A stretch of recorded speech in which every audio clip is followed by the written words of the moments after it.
Dear students, today we will discuss about soil conservation and social forestry.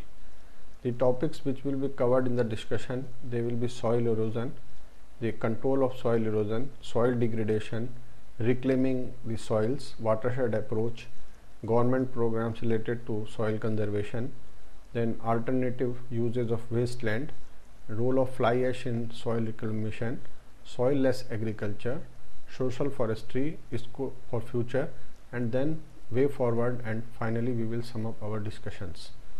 First thing is that soil is very important for any type of agriculture, that we have discussed from beginning, and when soil is very important, soil conservation is equally important.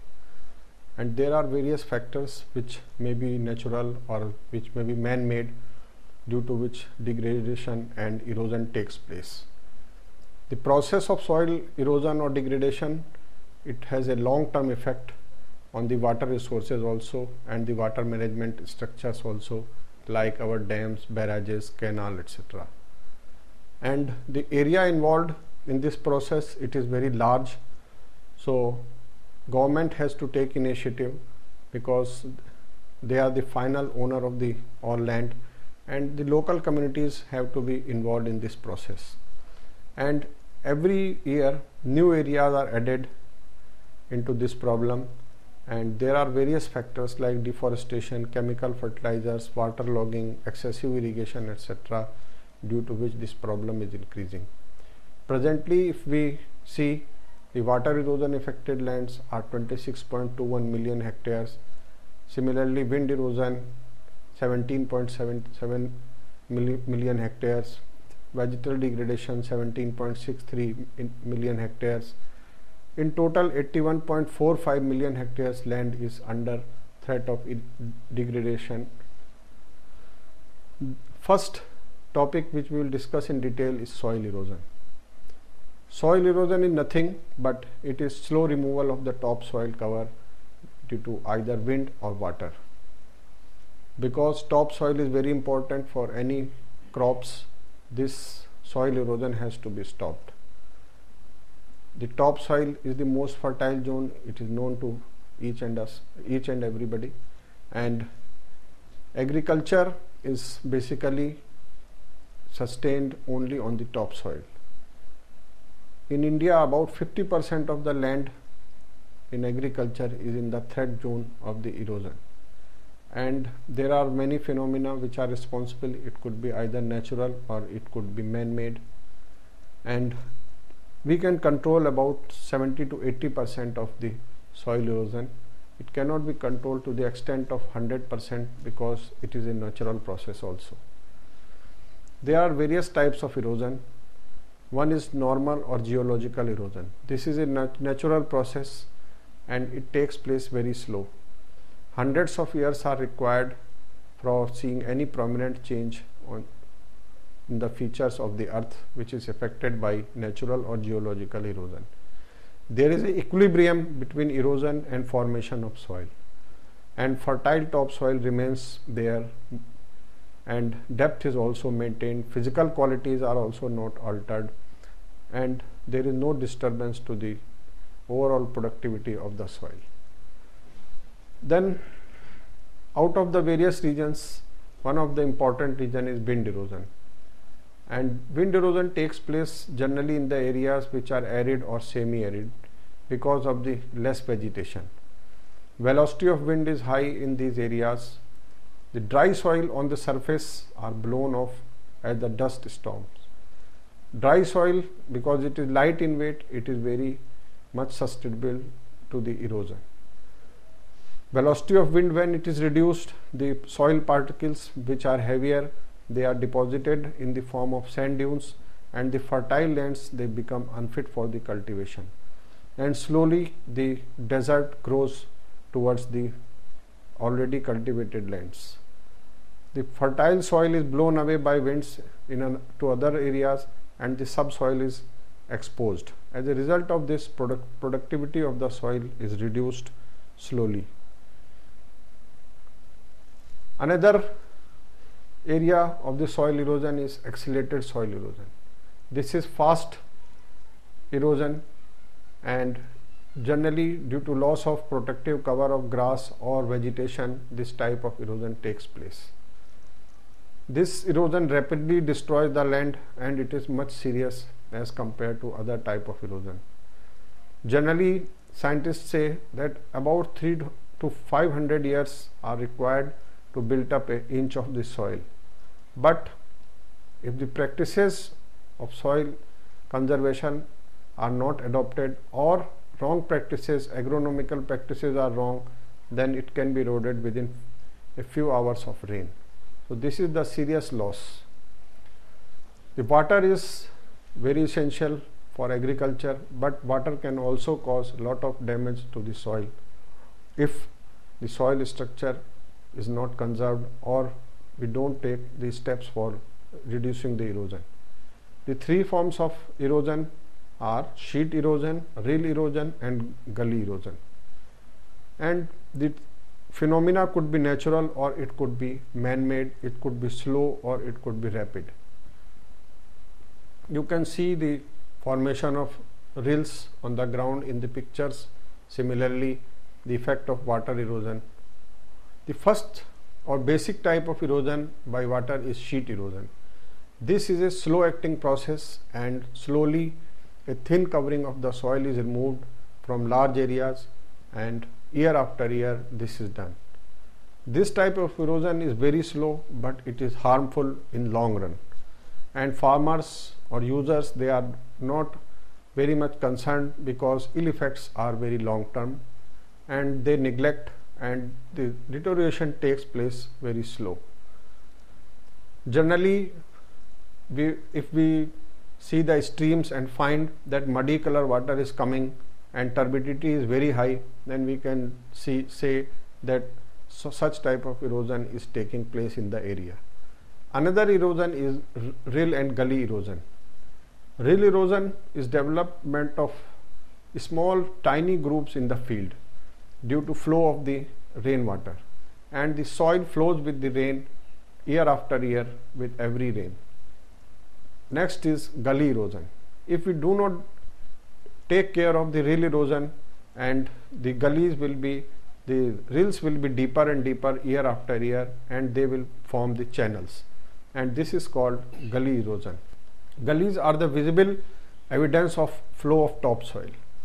You can see by naked eye how the topsoil is being removed slowly, and they tend to be deepen year after year, and with each and every heavy rainfall the gullies are deep. Large fields are divided into smaller fragments due to gully erosion, and the erosion finally makes the land unfit for cultivation. There are various factors which affect the erosion. Basic factor is loss of vegetative cover. Another factor is loss of grass cover, reduction of organic matter, because reduction of organic matter makes the soil very light, overgrazing by cattle, increased human activities, then the nature or geology of the soil, slope of the land. Slope of land is very important because the velocity of water is dependent on the slope of land. Then farming practices adopted by people, and finally leaf burning. They are all factors which are responsible for the soil erosion. You can see the effect of loss of vegetation on the picture. We have discussed about erosion. Now we will discuss about control of erosion. First thing is grass waterway. Grass waterway is a constructed channel, and they are constructed for the purpose of safe disposal of the runoff whenever a rain is there, and it protects the land against formation of rills and gullies. Under this, a waterway is constructed according to the design, and vegetative cover is provided to protect the channel against erosion because of the high flow. Vegetative cover could be grass or any other suitable plant species, and generally we grow the species which will give the forage yield also. Then another thing is gully plugging. Erosion and deepening of gully beds can be prevented with the gully plugs. Gully plugs protect the gully beds by reducing the speed of runoff water. As we know, the more the speed, there will be more erosion of the soil. And if we reduce the speed, there will be increased percolation, and it will encourage silting and improve the soil moisture for establishing a plant cover. The gully plugs of various materials are used, such as brushwood, live hedges, earth, sandbags, brick masonry and boulders. The size and material of the gully plugs depend on the width, length and the bed slope of the gully and expected runoff in the area. All types of gully plugs are effective either in retaining or retarding the runoff. Earth, which is locally available, is the cheapest and most readily available material for us, and it is economical to construct earthen gully plugs wherever possible. But in some places the earth is not suitable for this purpose. In this case, we use boulders for gully plugging. Geotextiles are also used if they are if they have been fabricated with eco-friendly material like jute, then they will not also cause any pollution in the area, in the soil. Brushwood is generally available, but there could be shortage of the wooden posts, so if it is available, it can also be used. But the wooden gully plugs will not be able to survive the attack of white ants, and it will prove costly. And for the consideration of short life and high cost, the sandbag gully plugs are not recommended. Gully plugs of brick masonry are constructed at the meeting point of all gully branches of a compound gully. Reclamation of gullies for cultivation. This is another important thing. It is not possible to reclaim entire land eroded due to gullies, because if the protection from gully erosion was not taken, then we will see effect of the gully formation, and we can only reduce it, and we can reclaim some of the land which was affected due to gully formation. And main reason is cost involved in reclaiming the land. The land which could not be reclaimed is used for permanent vegetation like forest. First thing, reclamation of the small gullies. Small gullies are reclaimed by clearing minor leveling with the bulldozers or other earth moving equipments. Diversion cum check bunds of 1 to 2 square meter cross section spaced at interval of 30 to 45 meter, they are constructed. Grass ramps are provided for disposal of excess runoff at the end of bunds near the gully sides. Another thing is reclamation of medium gullies. Clearing and leveling of the bed is first step. Then series of composite earth and brick masonry check dams are constructed, and these dams, they will stop the flow of water for a while and reduce the speed of the water also. Vertical interval of 1 to 1.5 meter is maintained. For horizontal interval 120 meter on 1% slope of gully bed is maintained. Terracing of side slope is also done. The terrace faces, grassed outlets and earthen check dams are stabilized to prevent erosion. Sodding or growing suitable grasses is followed by the stabilizing. The root system of the grass is very good for keeping the soil intact. Then we follow some engineering methods. The main objective of the engineering methods for controlling erosion are increasing time of concentration by intercepting runoff and thereby providing conditions for infiltration of water. Then dividing a long slope into several small slopes to reduce the velocity of the runoff and preventing erosion. The various methods adopted under engineering methods are: first is subsoiling. Subsoiler is used for breaking the hard and impermeable subsoil, and it results in conserving more rainwater by improving the physical conditions of the soil. Another method is contour bunding. Contour bunding means making comparatively narrow embankment at interval across the slope of the land on a level along the contour. It is an important measure. It conserves soil and water in arid and semi-arid areas. It is commonly adopted on agricultural land up to a slope of 6%. So if slope is more than 6%, this method is not suitable. Another thing is graded bunding or channel terraces. Graded bunding is being used in the areas where rainfall is more than 80 cm per year. A broad-based graded terrace is a wide, low embankment constructed on the lower edge of the channel from which the soil is excavated. The channel is excavated at suitable intervals on a falling contour with a suitable longitudinal grade. You can see on the picture various terraces which are made for the purpose of farming. Then another method is bench terracing. This consists of a series of platforms having suitable vertical drops along with contours. The vertical difference vary from 60 to 180 cm. It depends on the slope and type of the soil in the area. The earth excavated from upper part is used in filling the lower part so that the cost can be controlled. A small shoulder bund of about 30 cm in height is constructed along the external edge to protect it, and bench terraces may be tabletop or sloping outward or inward. It is decided according to the rainfall of the tract and the porosity of the soil and subsoil, because the water which is going inside the soil depends on these factors. Some engineering methods we have shown you in the picture, and then we will talk about agronomical measures. Agronomical measures are cheaper and easy to adopt, and it depends on farmers to practice these.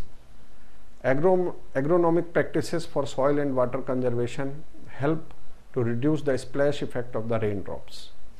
They improve the intake of water rate by soil by improving the organic matter in the soil. It will retard and reduce the overland runoff through the use of contour cultivation, mulching, dense growing crops, strip cropping and mixed cropping practices they are used. First thing is contour farming. Contour farming is a very old practice, and it is practice of farming across the slope, keeping at the same level as far as possible. This farming practice has many beneficial effects. The rows of the plants placed across the slope form a barrier to the water moving over the soil surface. So it will reduce the speed of the soil. It will also stop the flow of the soil. The barriers are small, but they are very large in number. Its total effect is very great, and in reducing soil runoff, soil erosion and loss of plant nutrients. Contour farming reduces runoff and prevents the erosion of the soil. Much less farm power is required by man, animal or machines if the cultivation is done on contours, because in case of up and down slopes, all this will be wasted, and there will be much reduced wear and tear to the implements used in the farming practices. Mulching, as we know, it is used to prevent the soil from wind and water erosion. It is used for reducing evaporation and to increase the infiltration. It keeps down weeds to improve soil structure and results in increased crop yields. Interculture reduces weeds and produces soil mulch of 2 to 3 inch. It helps in reduction of evaporation from the topsoil. And some studies have been done on mulching, and they have concluded that it results in higher crop yields. But there is a caution that mulching is not recommended for all type of crops and all type of covers. Another method is changing of crop practices. There are crops which provide maximum cover and they reduce the runoff and they conserve the soil. First is cultivation of legumes. It results in better cover and hence better protection to cultivated area against erosion. Crops and cropping pattern will naturally vary from region to region, because in India lot of agroclimatic zones are there, and depending on the temperature and rainfall, this type of cropping pattern is decided. Soil type and climatic conditions are very important, and they play a good role in deciding the crops. Among the legumes, cowpea and moong provide a good cover for soil during the rainy season. Another method is strip cropping. Strip cropping is one of the forms of rotation. Importance of strip cropping in controlling the runoff erosion and maintaining the fertility is beyond doubt, and it has been experimentally proved. Strip cropping employs good farming practices such as crop rotation, contour cultivation, proper tillage, mulching, cover crops, etc. The strip cropping is of the following different forms. It could be contour strip cropping, field strip cropping, wind strip cropping, or permanent or temporary buffer strip cropping.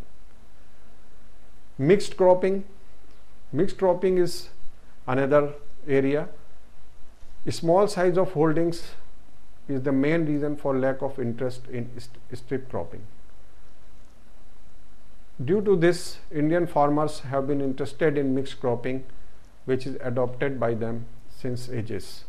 Some of the important objectives of mixed cropping are better and continuous cover to the land, good protection against action of rain, complete protection against soil erosion, and one or more crops to the farmers. The roots of various species in a mixed crop obtain nutrients from different depth of the soil, so the efficiency of the fertilizer also increase, and it results in optimum utilization of fertilizers supplied.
This was about soil erosion.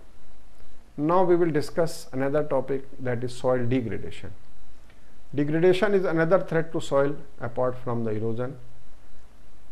The main cause to degradation are salinity, alkalinity and acidity, loss of organic matter, chemical poisoning due to polluted irrigation water, loss of fertility due to wrong agronomical practices, burning of farm residue and water logging, etc.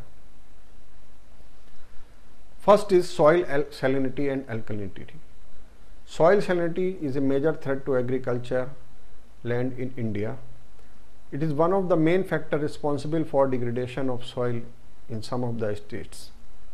There are 7.61 million hectares of salt affected soils in India as per Ministry of Agriculture data.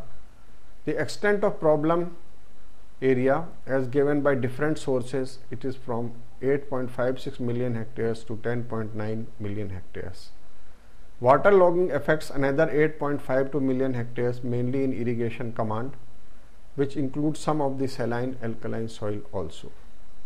In Haryana and Punjab, Rajasthan, Uttar Pradesh, Gujarat, Maharashtra, Madhya Pradesh, Karnataka, Andhra Pradesh, Tamil Nadu, substantial areas of good irrigated land are affected by saline alkali and water logging problems. Reasons are there for development of salinity. First is excessive and uncontrolled irrigation. We have discussed in various various topics that how the excess irrigation is provided by farmers. Then accumulation of salt in top layer due to evaporation in arid conditions, waterlogging conditions in perennial river basins and irrigation sources due to seepage. You can see the sodic soils in the picture, and then we will discuss the reasons for growing salinity. Excessive use of chemical fertilizers, poor drainage conditions because lot of canals were constructed without provision of any drainage. In most cases 50% irrigation water goes waste. It seeps out of the unlined channels, ditches, runoff fields, or percolates into the soil and accumulates in the depressions. Water dissolves salts present in the rocks and soil and carries them to the surface of soil. Water molecules evaporate whenever heat conditions are there, and the salts are left to accumulate near the surface. The excess salts will lead to alkali problems. And when we talk about solutions, one is drainage of irrigation water. Soil salinity has become a serious problem, reducing crop productivity or making the soils unfit for cultivation. Unscientific irrigation has endangered many environmental conditions and human health. The government and farmers have realized the seriousness of the problem, and in the absence of adequate drainage provisions and introduction of new irrigation projects and also the faulty water management on the farms, additional areas are turning into salty each and every year. Soils of this type can be identified by presence of a white crust on the top surface, and the plant growth will be poor. Internal drainage of such soils is not very poor, and soils can be improved by making adequate drainage. Drainage is difficult when soil is waterlogged. Aeration will be a limiting factor and microbial activities will be reduced. Removal of excess water from such waterlogged soil areas is essential.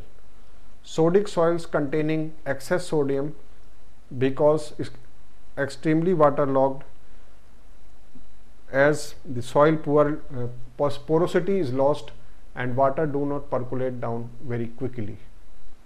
In case of excess sodium contents of the soil, it has to be treated with soil additives such as gypsum, sulfur, etc. and then the salts have to be drained. Basic requirement is provision of adequate and appropriate drainage system. Black soils are worst affected as they have poor drainage due to high clay content. Harmful effects of saline water irrigation are mainly associated with accumulation of salt in the soil. Reduced availability of water to plants, delayed germination and slow growth rate are commonly seen in this type of soils. So when we talk about reclaiming these type of soils, there will be some slow steps. First step will be soil survey and land leveling. Survey of land is done to find the slope. If land is uneven, then leveling is done to avoid further waterlogging and ensure efficient irrigation.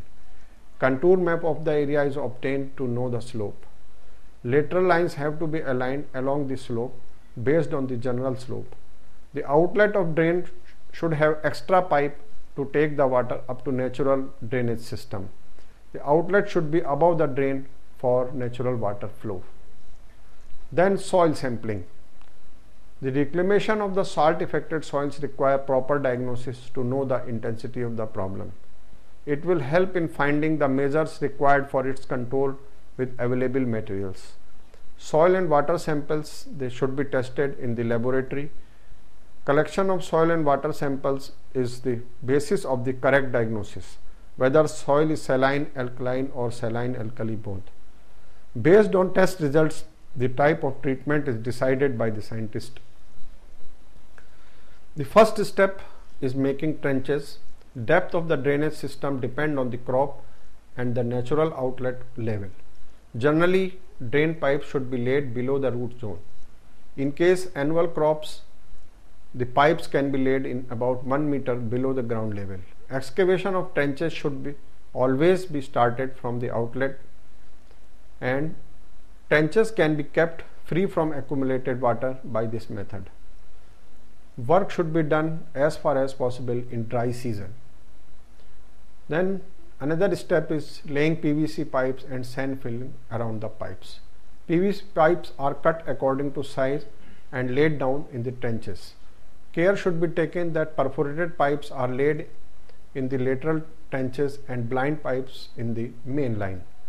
Filter material like coconut fiber, gravel, aggregates, etc. have to be used to cover the socket so as to avoid clogging. Otherwise, silt will enter into pipe and it will be clogged. And sand filling around the pipes is to be done to prevent clogging of the perforations by fine soil and the silt. For the purpose, coarse sand should be placed around the pipe up to 2 to 3 inches. The size of sand particles should be more than the size of perforations. It is very natural, and sand should be placed in the bottom of the trenches before the pipes are lowered and then placed all around. Then observation wells and sump wells are constructed. These are constructed to inspect the lines of the clogging and for taking up the cleaning whenever necessary. They are constructed along the main drain where 2 or more laterals meet. Depth of observation well depends on the corresponding depth of the main line. If well maintained open drains are available, the main line can be connected to the open drain. If drain water is suitable for re-irrigation, the main line is to be connected to a sump or storage tank. This will save the cost. And the depth of the sump depend on the nature of soil, extent of water logging, etc. The drain water is to be tested for its quality and suitability for reuse, because if it is not usable, it should be drained off to a safe area. It may be possible to use this kind of water along with good quality water if canal water is available. The average cost of work is 60 to 70,000 per hectare, excluding the cost of additives like gypsum. And there is no maintenance cost involved, and frequent desilting is also not required. And then comes the problem of acidic soils.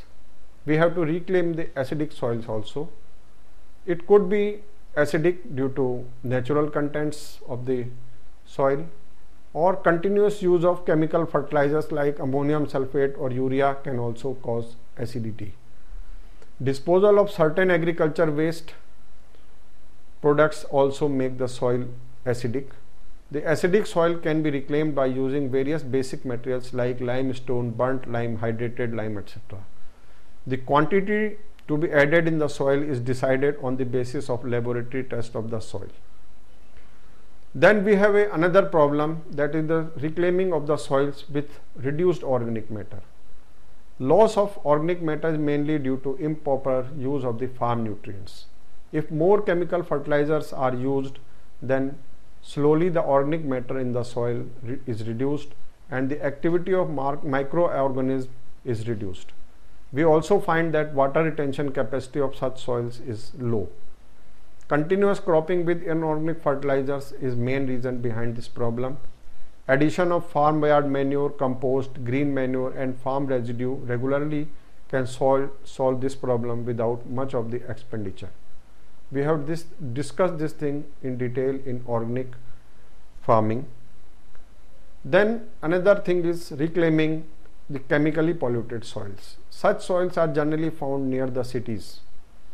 There are methods like organic farming, conservation agriculture, etc., which can be used for reclaiming such type of soils. For this, sorting out this problem, first we have to find out the source of chemical which is mixed with the soil.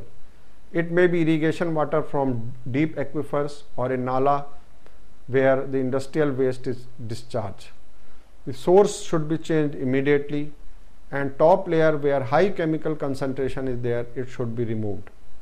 And residue soils may be drained if chemical is present there, and then it should be exposed to sun so that something harmful can be evaporated at high atmospheric temperature. Then there are soils where fertility has been lost due to wrong agronomical practices. The intensive cropping, monocropping, etc., they have resulted in this problem. The degradation in such soils is very slow and soil nutrients are used continuously without any replenishment. Crop rotation, multi-cropping practices were followed by farmers before Green Revolution in India, and similar practices with proper soil testing will result in reversal of this type of degradation. And we have already discussed in detail this thing in our organic farming and conservation agriculture module, so we will not discuss this thing in detail. Another approach which is called very holistic type of approach is watershed approach. Watershed approach considers soil conservation as primary component of any development program related to agriculture. The approach considers people as part of the program and their participation is essential for the success of such program. Each and every land which is located in the project area is surveyed and treatment method is decided by the experts, which could be from agriculture university or any Krishi Vigyan Kendra. No free grazing is allowed. Tree felling is banned by the people voluntarily. Cropping pattern is modified according to water and soil in the area. And we have observed that the productivity of land increases in the project area and soil erosion is reduced and water table increases if this approach is followed. Though Jamkhed receives some rain in the monsoon season, most of the water is carried away, along with precious topsoil, into the rivers and towards the oceans. For many years, CRHP has been actively engaged with watershed development in cooperation with the government. Experts and engineers are brought in to train villagers both on the conceptual aspects of a watershed and its importance to sustainable farming, and on practical low-cost methods of water harvesting. Local labor has been mobilized in various schemes, including Food for Work programs, to transform barren wasteland into crucial reservoirs, lakes, and areas used to recharge wells and groundwater. CRHP has overseen the construction of over 200 check dams, reservoirs, and bunds used to replenish aquifers and maintain a sufficient level of water in wells throughout the year. As an essential related component of environmental improvement, over 160 villages have mobilized to plant thousands of trees for reforestation and to prevent the erosion of valuable topsoil. There are certain government programs which started from the first plan period. Reclamation of land and reducing soil erosion, they are on the top agenda of the central and state governments. Various state governments have formed corporations to complete this task because the vast lands have to be covered. Subsidy from government is also available for such schemes of land development, reclamation and drainage. Watershed development program, command area development programs, river valley projects, catchment management, etc. are some of the programs which are run by government. Watershed development in shifting cultivation areas is being implemented in northeastern states. Bank loan is also provided to farmers under various schemes along with subsidy. Despite various schemes implemented by government, large areas are still there which require attention. The reduction in productivity of soil due to various man-made factors and climate change make a case for huge investment in this area. Various non-government agencies can be involved on PPP basis because we have to cover large tract of lands. Now we will discuss something which is called alternative use of wasteland, because each and every land cannot be reclaimed either due to cost or due to technological limitations. Land is a natural resource and it is limited in quantity. A lot of degraded and erosion affected soils can be brought to productive use, and there are some areas which cannot be reclaimed. and such lands can be converted into pastures for free grazing of cattle, and this will promote animal husbandry sector. And if the slope of land is very high, then permanent vegetation can be provided and forest can be developed. The land can also be used for making fish ponds for inland fisheries. The discarded brick kilns can also be used for this purpose, because the land where brick kilns are there and they have ceased to exist is useless for any other purpose. And such land can also be used for human settlements, industrial use, and for any other purposes like landfills. This will ease the pressure on agricultural land. The isolated patches of wasteland can also be used for activities which are allied to agriculture, such as poultry, feed mills, etc. A new dimension has been added to soil reclamation in India, and it is role of fly ash. Our country produces about 70 million tons of coal ash per year from burning about 200 million tons of coal for electric power generation. About 1 hectare land is required for per megawatt of generation for disposal of the ash. The soil degradation due to unscientific disposal of fly ash is a threat to agriculture land and ecology of the area. The fly ash can be used safely in landfills, road construction, and various components of building industry. Fly ash is a very good conditioning material for agriculture use. It can be used for reclaiming the alkali soils. It improves the soil fertility. It lowers the soil pH, changes soil texture. It also improves soil porosity and soil density. The application also increases water holding capacity and releases some form of plant nutrients in soluble form. It contains mainly silica, alumina, and iron oxide. It has the primary nutrients like phosphate and potash. It also has secondary nutrients like calcium, magnesium, and sulfur. There are some important micronutrients like zinc, copper, and manganese. They are also present in the fly ash. So, fly ash, which is at present harming the environment, it can be used for protecting the soils and improving the existing soils. NTPC Simhadri ने सब्जियों की फसल में भी राख का प्रयोग करवाया। टमाटर और बैंगन की फसल में 20% की बढ़ोतरी हुई। एनटीपीसी तालचर थर्मल द्वारा गन्ने की खेती में राख का उपयोग करवाया गया। राख डालने पर फसल में आश्चर्यजनक बढ़ोतरी पाई गई। जरा इस गन्ने की लंबाई तो देखिए, इन गन्नों से चीनी भी अधिक प्राप्त होगी। मु पूर्वरु आखु चाष करुले चलित वर्ष एनटीपीसी तालचेरंकर तत्वावधान तथा आनबुलिया यूनिवर्सिटी प्रोफेसर प्रवचन रे आमे आखु पाई 500 एनटीपीसी जोगाण कले। गोटे फील्ड रे मु 500 अधा पकईली आ अधा पकई नथिली।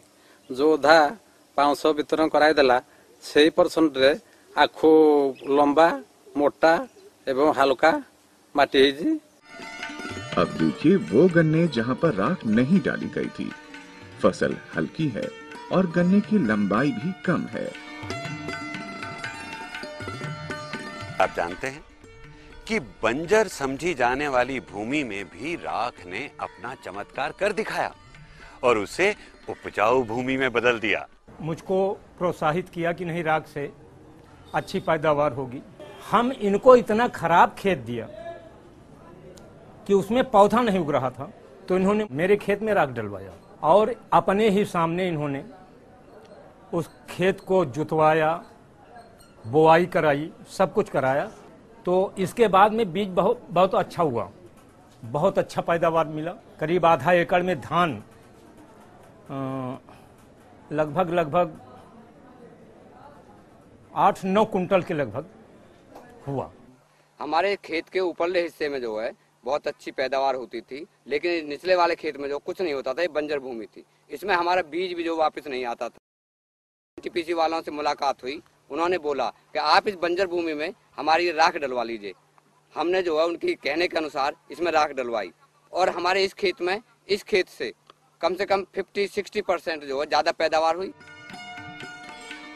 खेतों में राख डालने की वजह से मिट्टी की बनावट में सुधार होता है, मिट्टी की पारगम्यता स्थिति में सुधार होता है, मिट्टी की पोरोसिटी और जल धारण क्षमता अनुकूल होती है, मिट्टी की पीएच वैल्यू अनुकूल होती है, मिट्टी का घनत्व कम होता है, भूमि में जल एवं वायु संचरण में सुधार होता है, भूमि की ऊपरी सतह पर पपड़ी गठन कम होता है। लोहा, जिंक, कॉपर, मैंगनीज, मोलिब्डेनम आदि सूक्ष्म पोषक तत्वों की पूर्ति होती है। पोटेशियम, फास्फोरस, कैल्शियम, मैग्नीशियम तथा सल्फर आदि पोषक तत्वों की पूर्ति होती है। गेहूं, मक्का, धान, मटर, टमाटर, आलू, केला, गन्ना इत्यादि फसलों की पैदावार में 10 से 40% तक की वृद्धि होती है। राख डालने से फसल अच्छी होगी कि नहीं? इसका जवाब देने के लिए एनटीपीसी दादरी ने एक बहुत ही सुंदर प्रयोग किया है। एनटीपीसी दादरी ने राख को इकट्ठा किया और उसे सुनिश्चित ढंग से एक पार्क के रूप में विकसित किया। इसे राख यानी ऐश के पहाड़ पर बनाया गया है।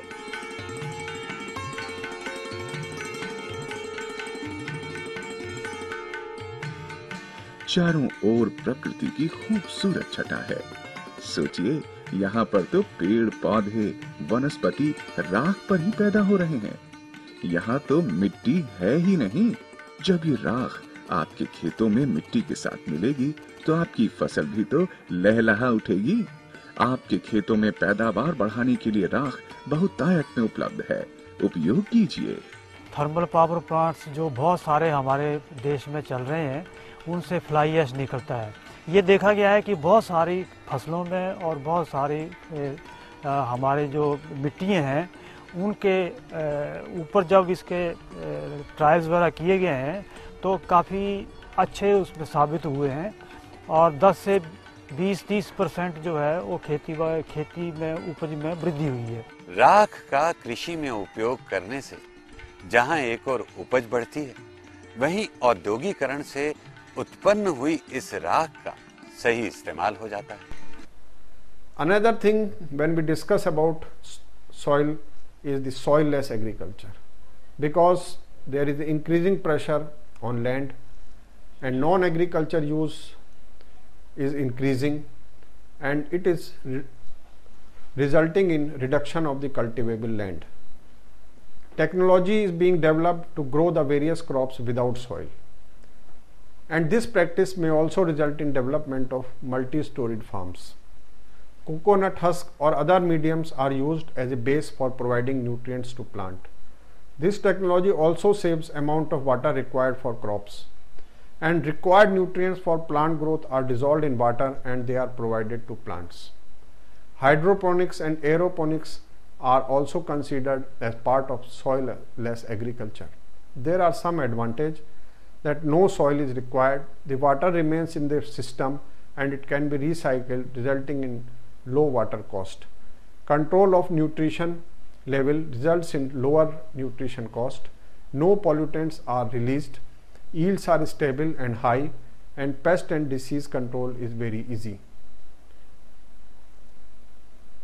There are some popular mediums like expanded clay, rock wool, coir, sand gravel, wood fiber, etc., which are economical mediums. There are some nutrient solutions. It could be inorganic and in ionic forms. Primary among the dissolved cations are calcium, magnesium and potassium. Important nutrients and ions in nutrition solutions are nitrate, sulfate and dihydrogen phosphate. The various micronutrients are added to solution to supply essential elements such as iron, manganese, copper, zinc, boron, chlorine and nickel, etc. The soil-less agriculture is being done on commercial scale in Europe and USA. The produce is generally pesticide free, and it is also possible to grow designer vegetables having concentration of one or more nutrients as required by the purchasers. The increasing cost of land transportation and losses during transit make a the produce costlier. Soilless production can provide economical vegetables even in desert areas.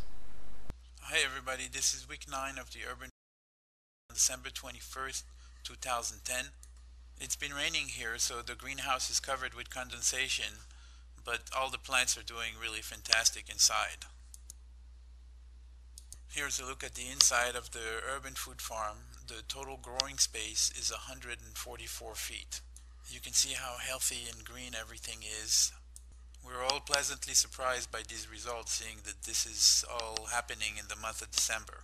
Everything is producing at a rapid rate and is very green and healthy.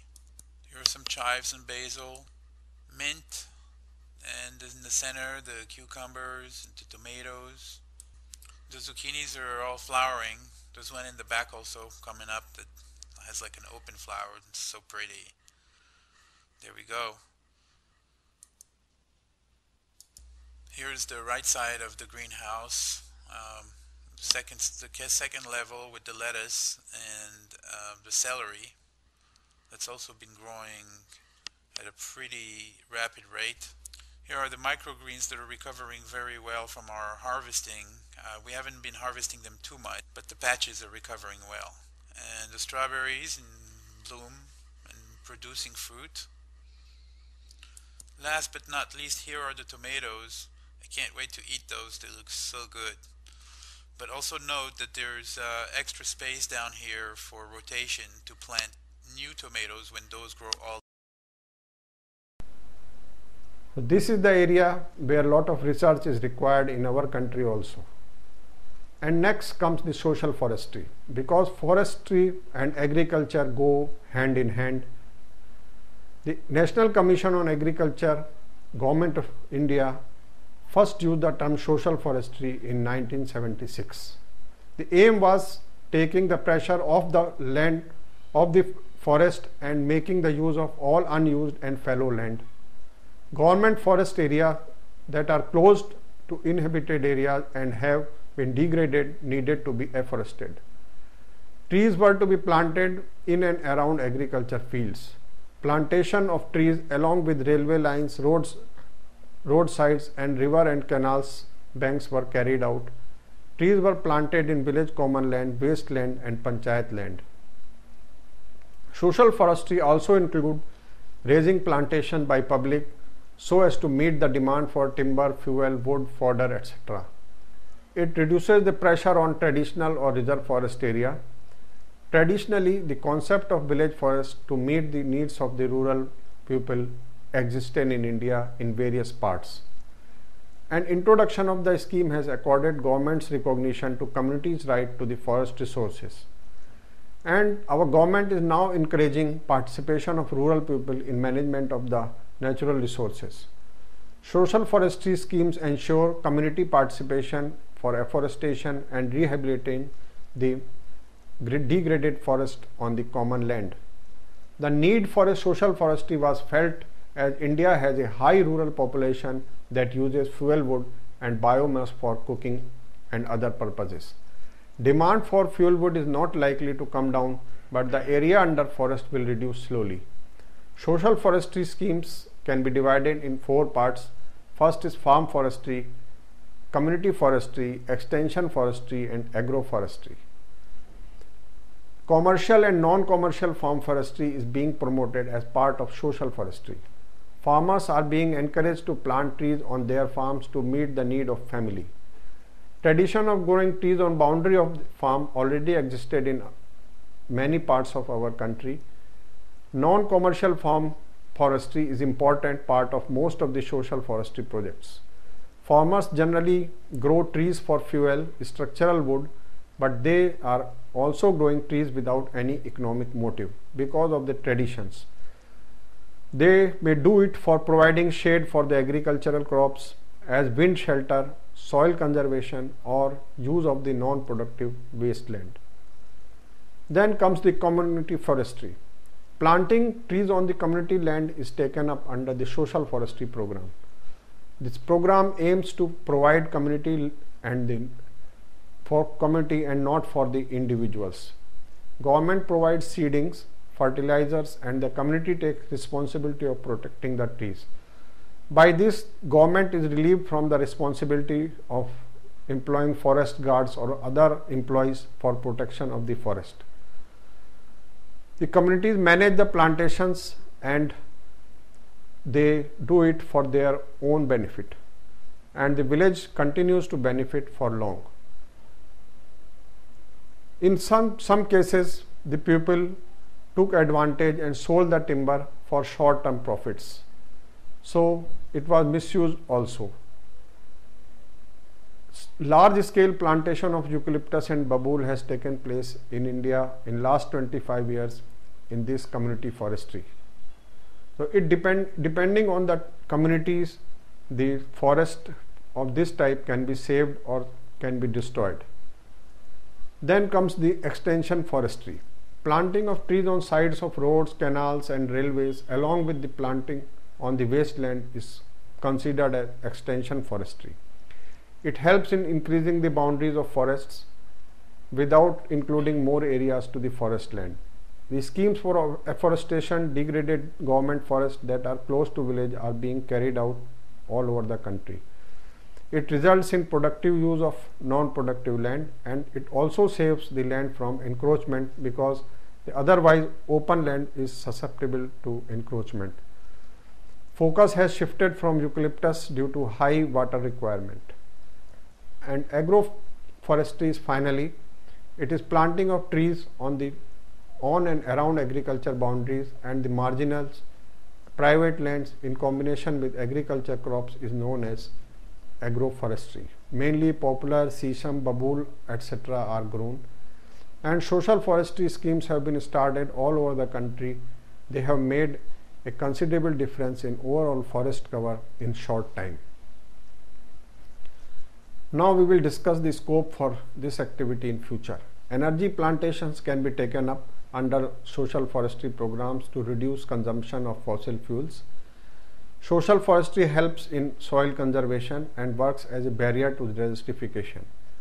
Cottage industry based on social forestry produce can be developed. Urban and recreational forestry can take place under the social forestry programs. Tribal development programs can be linked with the social forestry programs incorporating income generating activities. So we can think about the importance of social forestry, and without adding land to the reserve forest, how we can increase the forest cover. The data on soil erosion and degradation shows the extent of problem in India. We discussed it in the beginning.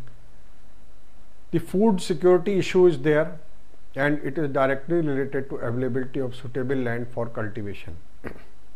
There is stagnation in food production, and it makes a case for quick action in programs so that the soil erosion and soil reclamation programs can take place at fast rate. Since the problem is related to millions of hectares of land, we have to spend some money on R&D so that cost is reduced. Demand for land is increasing day by day for lot of purpose, and we cannot ignore it. Industrialization is also necessary, so soil conservation is to be taken on priority. We will sum up our discussion now.